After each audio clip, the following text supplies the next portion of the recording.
I've got quite a few things to talk about, and lest I don't quite get them all done in time, I'll put probably the key things at the beginning, so we'll see how we get on, really. So there are a number of reasons why we might be interested in measuring cognition. The old-style use of neuropsychological assessment just as an aid to diagnosis that predated neuroimaging has long since gone, but it still can be useful in that. But there are many more reasons why we might want to measure cognition. And what I want to do talks essentially in two parts. One is to talk about the different types of approach that might be taken, briefly in the time I've got available. But secondly, look at some of the pitfalls, and it's not necessarily as simple as people often think it is, and obviously flag up why I think neuropsychological expertise is helpful in that. I'm not one of these people that think neuropsychologists are the only people that can assess cognition by any stretch of the imagination, but I do think we've got unique skills to contribute to the team. I'm also only too aware of the pragmatic limitations and constraints on all health professionals in trying to work with patients with cognitive deficits. Okay, so when to assess? It largely depends on the purpose of what we're assessing, obviously. So you may have people who are in a potential vegetative or minimally conscious state, and assessment might be very critical, really, in terms of assessing for their management and long-term care. Very different from a mild traumatic brain injury. I'm not, at the moment, particularly in favour of early assessment of cognitive functioning mild traumatic brain injury, because by and large it just raises concerns and it should usually sort itself out. In stroke, it might be rather different again, but the recovery trajectory from stroke is very different from a traumatic brain injury, so that sort of thing needs to be taken into account. Obviously, it's very useful sometimes, even if they've had an early assessment, to do a pre-discharge assessment and some kind of re-evaluation of the community, particularly if people are looking at going back to work. So the number of factors to take into account when to assess. What to assess? Well, cognitive function, as we all know, breaks down into many different areas.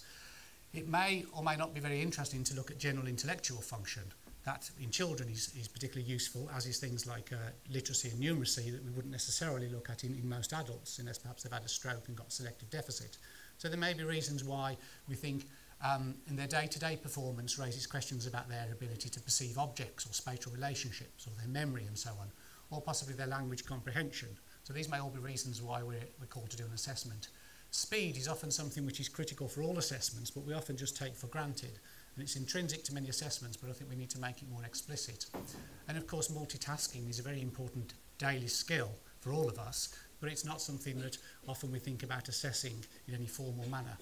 So depending on the nature of the assessment, we're often faced with a question as to what extent do we use specific tests to look at specific functions, as opposed to a more generic assessment of all sort of cognitive strengths and weaknesses.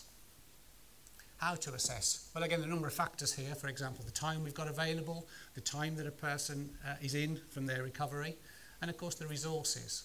That includes whether we have to do assessments at the bedside, whether we've got a clinic setting, we can take someone off a ward. I've done lots of settings in rather cramped living rooms, which has its own constraints. But equally, there's some value to be done, a kind of a real-life context to do assessment. It's not always easy, but it can provide with quite useful information. It also depends on the personnel resources and the appropriate expertise. So it may be a psychologist that one has access to. They're not as thick on the ground as OTs, and speech therapists are probably somewhere in the middle as well, and there may be good reasons why. I think probably most cognitive assessments are actually done by OTs. I haven't got any figures for that, but certainly in terms of their presence on the rehab services, that's probably the case. How to interpret this is more an issue for me. This is a bit of a bugbear at times. It's not so much the administration, but it's the interpretation of tests where a lot of the skill lies. Many tests give standardised instructions and people can be trained to follow those reasonably well. But the interpretation is as much an art as it is a science, and obviously comes with experience. So testing might be done by neuropsychologists, but as I said, in many services, more likely it isn't. And what I think there should be, and on occasions this is, even if you haven't got a neuropsychologist as part of the team, this is available, but not anything like as common as it should be, is access to neuropsychological expertise. You may even go as far as calling it neuropsychological supervision for other professionals who are carrying out cognitive testing. So I'm not saying that all cognitive assessments need to be overseen by neuropsychologists. I think that would be impractical and probably not really appropriate. But there are other professions, including clinical psychologists who aren't neuropsychologists, who would benefit from time to time with being able to have direct access, ringing someone up, sending some test forms over, things like that, to get a little bit of a second opinion, if you like, from a specialist, just as a physician might do from a radiologist or whatever. Yeah? A neurosurgeon might double check with a neuroradiologist on what their opinion is if they're unsure about something. So I think there are different models of which neuropsychological expertise can contribute, and I think sometimes we're a bit black and white and think if we haven't got a neuropsychologist on the team, so be it. Well, the OTs will do the cognitive assessments, and they may be quite competent in that, but I think in terms of best practice and good, preserving good quality, it's useful to maintain access to that. And most of this, rest of this talk is explaining why I think that's the case. There are different approaches to cognitive assessment. The typical sort of traditional approach, often described as a more behavioural neurological approach, which describes patient performances. You know, this person has Wernicke's aphasia, or this person has difficulty repeating digits and things like that, is perhaps the most one we're familiar with clinically. Cognitive neuropsychological approaches have particularly become very fashionable in the 80s and 90s to limited effect and have a more theoretical approach to assessment. And then there's the more sort of psychometric, empirical, or sometimes what's known as a normative approach. So I'm just going to briefly, just for those who are not that familiar, explain what we mean. What's normal for the patient, you know, has a number of different meanings. Obviously, we take into account the clinical history, where this person's come from, perhaps their job, their education and so on, perhaps their culture. And then we might broaden that out to think about what's normal for their particular group of friends, particularly if we're looking at cultural familiarity with certain sort of test material. And then there's the statistical definition, which is the one that underlies a lot of the psychometric approach. In other words, any variable that's distributed, ideally, this isn't always the case, but should be distributed more or less symmetrically. So you've got a number of people, a large number of people in the middle, and you've got some people who are very good at a skill and some people who are really quite poor. Often, however, that this assumption that this skill is normally distributed isn't tested and may well be unjustified. But that's the sort of approach. Francis Galton was a Victorian polymath who was very interested in looking at individual differences, and he wrote one of the first treatises on fingerprints. Britz's predecessor, the mathematician Carl Friedrich Gauss, whose name is associated with the normative approach. And he came up with this idea that many characteristics are represented by this sort of bell curve. And the normative approach to psychological assessment really places the patient on this curve. So we know, here we go, that this is the average for a particular test, and this is how far away from the average they are, better than average or poorer than average. And we know that, for example, in this case, just over 2/3 of people fall within that range. So anyone who obtains a test score, it may be below average, but if it's still within what we call one standard deviation of the average, that's still within the normal range. And that's very important to know, to reassure us, because simply being above average or below average, not everybody is on the average exactly. So it's important for us to know how far above and below average they are. The normative approach as well gives us concepts like we want to make sure that a test is reliable. So if one person does it and another person does the same test, they should get much the same score. Or if we test a person today and we test them tomorrow, their memory shouldn't really have changed significantly. So it's important that tests have access to this data. A lot of people that administer tests, to the extent that they might open a test manual, will just look at how to do it and not actually look at this sort of data. Face validity represents, does a test look like it's measuring what it's supposed to measure? Most tests do, some for good reason don't. Ecological validity is the extent to which it might reflect how that task or skill is performed in daily life. Predictive validity is to what extent it allows us to predict something. So for example, if there's a test called the stroke driver screening questionnaire, it's got really quite modest ability to predict your ability to drive, as you can imagine, but it's got quite high face validity. I've seen that misinterpreted a lot because people assume that because it's got good face validity, it necessarily has good predictive validity, and that's not the case. The normative approach also is associated particularly with test batteries. So everybody gets the same test, which allows you to compare. Here's a good example of a person on an IQ test after a severe head injury. This is verbal IQ. This is the average range, verbal IQ, non-verbal IQ, and the overall IQ, verbal skills, perceptual skills, short-term memory, and here we've got processing speed. And this sort of profile of very little longer-term impact on intellectual skills, but significant drop in speed, which may well mean that their intellectual performance in daily life, particularly at work, is compromised. This sort of picks out the detail of what's actually going wrong. And so that test battery approach can be quite useful. So the advantage of this approach is comparison against a sort of a normative standard. It also allows you, within a testing session, to compare one thing with another. So, okay, they've got a memory below average, but if their IQ is also below average, is the memory disproportionately impaired or not? So you get a sense of what's a strength and a weakness, and that's really very important. It's also important for measuring change over time, so we can see what's random variation and what's a significant change, for the better or for the worse, and allows us to assess groups or populations on the same test with known properties. However, what we have to remember is scores give us a sort of pseudo-scientific belief in the confidence we can have as a result of the assessment, but actually the number is a reduction of many different events, and there are many different ways of getting the same score, so we shouldn't lose sight of that. The cognitive neuropsychological approach, however, is a much more model-based approach. In other words, the tests, depending on your model, here we have a model of visual perception. This is to do with perceiving spatial relationships, lines, colours, and so on. And this is to do with knowing, when you put all those together, what it is the object that you're faced with. And down here, we've got what the object's called. So because it breaks down like that, beg your pardon, we're able to divide our assessments. Instead of, for example, saying that someone has an agnosia, we're able to say where in the process the thing's broken down. This is a much more complex way of doing assessments, and it's often been described as an iterative process of hypothesis testing. So they're very individualised, and depending how someone does on test A, you might do test B or test C next. So it's a much more of a journey that you go on with the patient. It's not constrained by the test battery approach that you have to give everybody everything in the battery. And it's said that the constructs behind the tests have more validity. They reflect more accurately what's going wrong. Just to give you an example, it used to be thought that this is short-term memory, this is long-term memory. It used to be thought that everything that you remembered went into short-term memory and then went into long-term memory, and then you could retrieve it. So that means that if you had a short-term memory impairment, if this was knocked out, you shouldn't really be able to have long-term memory skills for learning new information because your short-term memory is impaired.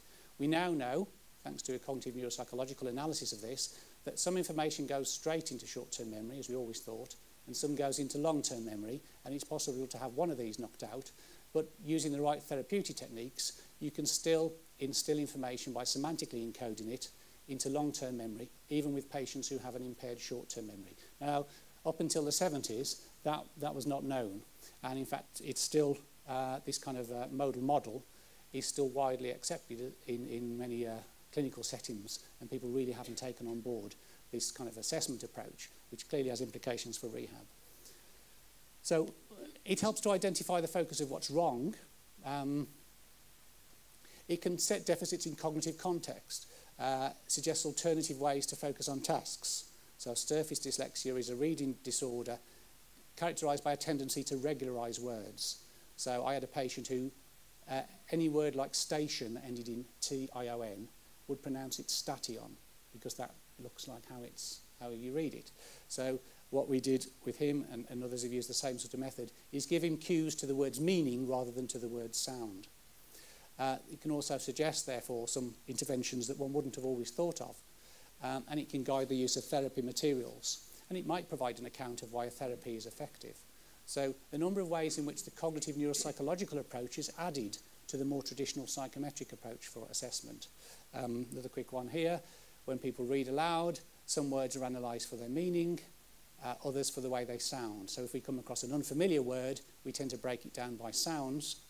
But after a brain injury, if that's knocked out, if that is knocked out, what you find is that unless the word is in their vocabulary and they know what it means, they struggle considerably to read. So what you then need to do is try and use a more meaning-based intervention. This is an unusual case, which I mentioned, a patient of mine many years ago that was published. Just look at this here. This is a patient with visual neglect from a stroke. She could identify that as a square. I Then asked her to, she said it was composed of little dots, so I asked her to cancel out all the dots, and she shows quite a characteristic pattern there of left-sided neglect. And then I asked her to mark the middle, and the neglect disappears. In other words, depending on the task instructions, a phenomenon may appear to come and go. And this is to do with the task instructions differentially engage different kinds of attentional systems. So you've got a left hemisphere focal attention, which is used to identify the dots. You've got a right hemisphere global visual attention, which is engaged when the task demands are to identify the whole shape. The problem in this case is that the two aren't working together. It can also help assessment to understand the formulation. So as I said, we've gone beyond diagnosis. There are a number of ways in which cognitive assessments can help formulations, understanding the nature and the course of an injury or illness. It can help identify the disabilities, in other words, the extent to which they're linked to underlying impairments, and provide a mechanism for understanding the longer-term impact and wider impact of those. And it may also help appreciate some of the, if you like, the non-organic factors that are taking place.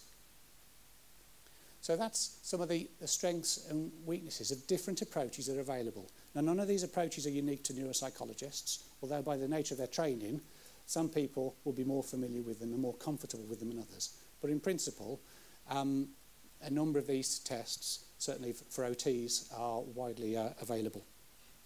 So let's have a look at some of the caveats. So first of all, test scores don't tell the whole story. So this is asking a patient to copy a figure, and this is the memory test where you ask them to reproduce it immediately afterwards, and both patients would get very poor scores, but as you can see, this is actually a decent perceptual copy, but there's lost a lot of detail because the patient has temporal lobe damage and memory deficits. This person's tried to recall possibly a bit more of the information, but consistent with their initial copying of the figure, perceptually, spatially, it's deranged, and as you'd expect perhaps with someone with the right parietal damage. So these are things that you need to take into account. One of the problems that people often have, and it can affect anyone, but particularly non-psychologists, is they will use the test that they're familiar with, or perhaps that they've got on the shelf. So you might get someone who's just given an attention test, or just given a memory test, and without any kind of understanding of actually the other skills and the contribution the deficits or strengths or weaknesses might make, you can't possibly interpret an individual test. Or you might find that they've taken about 6 months to test somebody, perhaps for good reasons, because the patient's been non-cooperative or fatigued or had attentional difficulties. But those kind of limitations need to be acknowledged. Like I say, I'm well aware of the practical difficulties and constraints on assessment, but I do think that if there are limits, then reports should acknowledge them. But all too rarely they don't. From a psychometric point of view, if we're interpreting tests, they need to be interpreted according to some sort of normative, or if you like, standardization sample. And that really should reflect the population of which the client, in other words, the examinee, is a member. So it makes a difference if you're testing someone, whether you're comparing their scores with other people with brain injury, or with the general population, or with a specific condition. But again, very often when tests are reported, it's not clear what the comparison being made is. It follows, obviously, that the larger and more representative the sample, the more confidence you can have in the interpretation. But again, very often people quote tests that perhaps been tested on 15 people in the same way they'd cite a test score from a measure that's been used on 1,000 people. And clearly there's a huge difference in the kind of confidence we can have in how we interpret those scores. Here's just one example. This is the sort of thing that might affect a psychologist particularly. So the person's been tested on speed and comprehension, both within the average range, but if you look at the score, there's clearly a difference there. That's just within average, that's well within average, so 12-point difference. Is that significant? Well, the answer in this case depends somewhat on the age of the client, because when you're 16, things as a teenager are much more variable and you get more fluctuations than if you've reached adulthood. Okay? However, let's say the person is over 30, so it is statistically significant. Okay? It doesn't necessarily mean it's unusual. Okay? So we've got nearly half the population here who show a 12-point discrepancy. Now, these are concepts which psychologists are very familiar with, but many other health professionals struggle a little bit with. But they can often be quite important in the interpretation of changes over time or in differences between different tests. Another factor that's extremely problematic in interpretation is the use of base rates. So here we have a group of people who've had a mild head injury. This is the kind of problems they report. And here we have a group of people who, with no history of concussion, who are reporting very similar problems, except probably here on the matter of forgetfulness. So it's very easy, if we're just used to seeing people with a head injury, and we don't routinely, of course, test healthy people, to put 2 and 2 together and make 5. And again, we see that an awful lot. Base rate information is very important, but varies widely, depending on where the base rate information is obtained from. So here, impulsiveness, in Japan, study showing 1.3%. And that's perhaps in line with what we might think. Back pain, some adolescents in New Zealand, very uncommon. Whereas for most of us, it's quite common. And I don't know where this study was done, but 78% bloating and flatulence. So again, if it's all very well saying we need to use base rate information, but you have to use the right information. And the closer the study is where it's obtained to your patient population, the better. So why isn't it used? Well, often it's not available. People tend to rely on instinct and gut feeling. You know, well, he's had a head injury, so, you know, he's bound to have headaches. They must be attributable to the head injury. We tend to focus on unusual and rare events. So if a person's got a particularly a skin disorder after a head injury, you think, oh, perhaps it's stress-related. You know, it's not very common, so it must be related. People overestimate the powers of clinical judgment, and often we have our own personal biases. And even when you present base rate information, people often don't know how to use it. So 4 ways that psychometric tests are often flawed. The norms are inadequate. Very often, if we're trying to look at change, we don't really know how reliable they are. Or if we do know, it may not actually be that reliable. And of course, it's problematic testing change, because if you want to measure recovery, you would expect change over time. And so we need to distinguish what is change over time due to the clinical condition of the patient and what is due to the methodological and psychometric weaknesses of the test. We often have very little knowledge in terms of clinical decision making of how sensitive our tests are. So, for example, how good is a memory test at picking up people who have genuine memory problems? Okay? In other words, there'll be some people who perform the test but do have memory problems, and other people who fail it actually don't have memory problems, and inadequate information about base rates. Cognitive neuropsychological testing can take a lot of time, resources and expertise. It's been quite rightly said from a therapeutic point of view that simply knowing what's wrong doesn't necessarily tell you what to do or how to go about it. And it's been argued that for all the time and effort spent on a cognitive neuropsychological evaluation, that's the kind of approach that follows this journey with the patient in assessing their deficits that can lead to really quite precise characterizations of the deficit. When it comes to do therapy, you give them a checklist or something that you know, a sensible OT would have done weeks earlier. And because the assessments of cognitive neuropsychology are very individual, which is good in one respect in terms of a therapy, but if you're looking at service level, it can be very difficult to compare across groups because everyone's getting a different input. They also tend to focus only on impairment, as do most tests, of course, which is a problem. So they tend to ignore crucial factors like learning, effective responses and motivation. We know that for many people, testing is a threatening process. And if they're led to have expectations of failure, then that can become very self-fulfilling. So we need, from a theoretical point of view, more than just one single perspective guiding our assessment. And this is something I wrote in a chapter a while back, looking at the effectiveness of rehab has been slightly misunderstood. You know, I think that having a model to guide our therapy is useful, but the point is it's not necessary because a lot of sound therapy is done without models, and it's clearly not sufficient because we need far more than a model-based assessment to start with.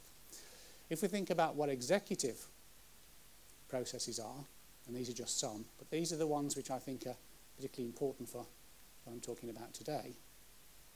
We call them control processes because they control our actions. They're all largely taken care of in a kind of formal setting of cognitive assessment. They don't necessarily have a lot of planning to do.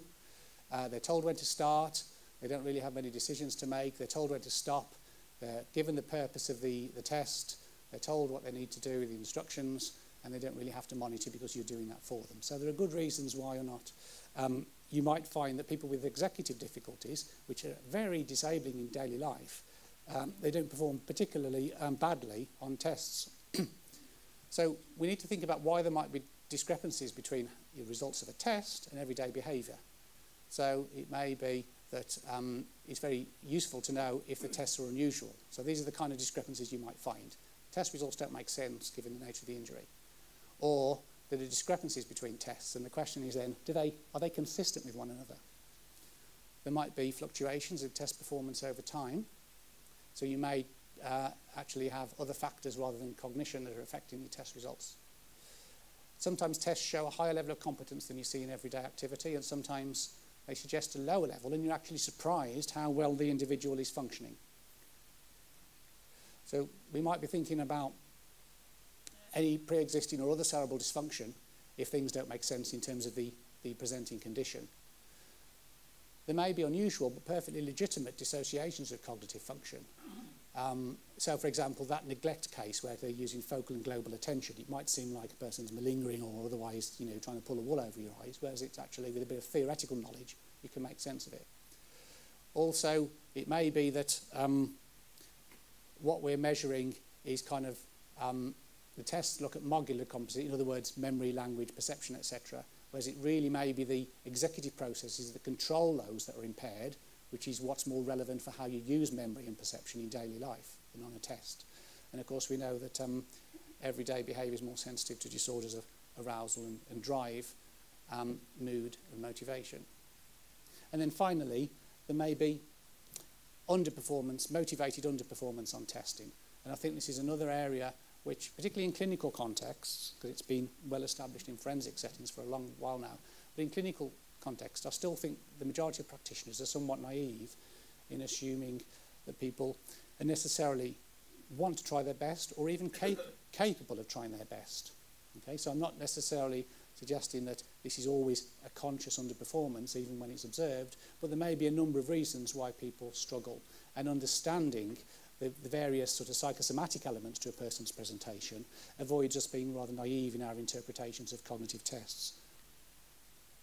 Okay, so the final message really on that was that cognitive assessment isn't simply the province of psychologists, certainly not.